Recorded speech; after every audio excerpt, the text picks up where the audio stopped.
It began in a packed congressional hearing room, the kind of place where words carried weight heavier than stone. Cameras flashed, pens scratched, and the faint hum of tension filled the air. Senator John Kennedy sat calmly, his hands folded before him, while across the table, Representative Alexandria Ocasio-Cortez leaned forward, their eyes sharp, ready to strike with her questions. Everyone could sense it. This was not going to be an ordinary exchange. Kennedy was there to present findings from a committee investigation into government accountability and financial transparency. But what should have been a professional dialogue quickly became a verbal storm. Ak interrupted him once, then twice, cutting into his statements with sharp challenges. "That's not accurate, Senator," she snapped, her tone echoing through the chamber. The audience murmured. Kennedy simply smiled, adjusting his glasses. He'd faced tougher rooms before, courtrooms, committee halls,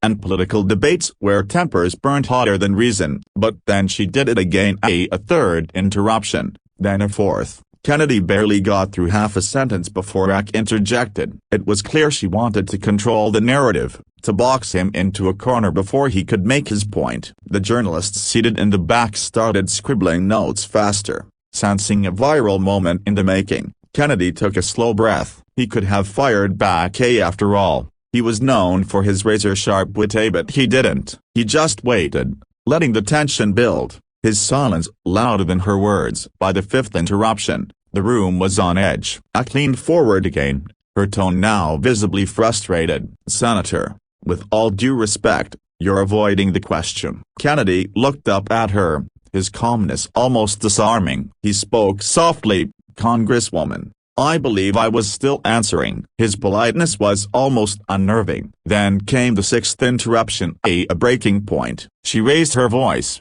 her words tumbling one after another like a dam that had burst. The air felt thick with conflict. But Kennedy didn't flinch. He leaned back, hands still folded, eyes never leaving hers. He waited for her to finish, and then finally spoke the sentence that would silence the entire room. "Congresswoman," he said, his southern drawl steady and firm, "you may not like my answer, but that doesn't mean you get to replace it with your own."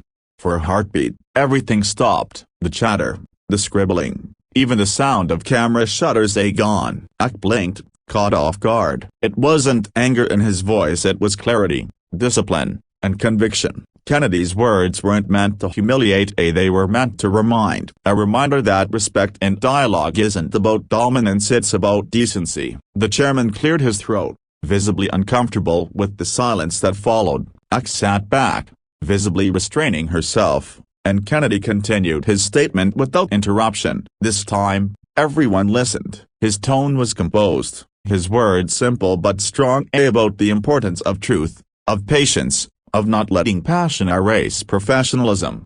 As his remarks concluded, even some of Ak's own supporters nodded quietly. They might not have agreed with his politics, but they couldn't deny the power of his composure. Kennedy stood, thanked the committee, and left the hearing room with the same calm dignity he had walked in with. Outside, reporters rushed to their cameras, their microphones capturing a flood of reactions. Some sided with Ak, arguing that her passion was justified. Others praised Kennedy for his restraint. But beyond politics, there was something deeper, a moment that reminded everyone watching what leadership under pressure truly looks like.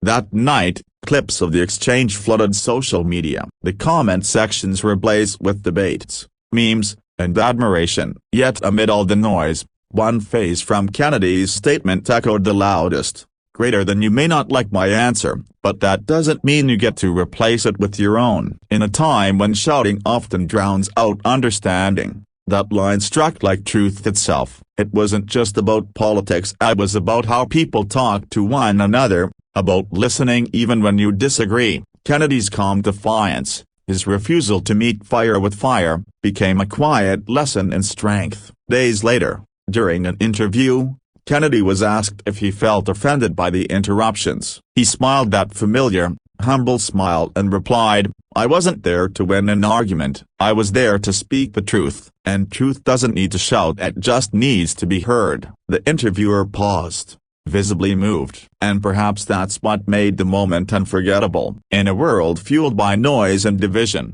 Kennedy had shown that the most powerful voice in the room is often the calmest one. Moral of the story: true strength isn't found in the loudest voice or the fiercest argument. It's found in the courage to stay calm, the patience to listen, and the wisdom to speak only when it matters. And that day in Congress, John Kennedy didn't just silence his opponent, he reminded America that dignity still has a place in debate.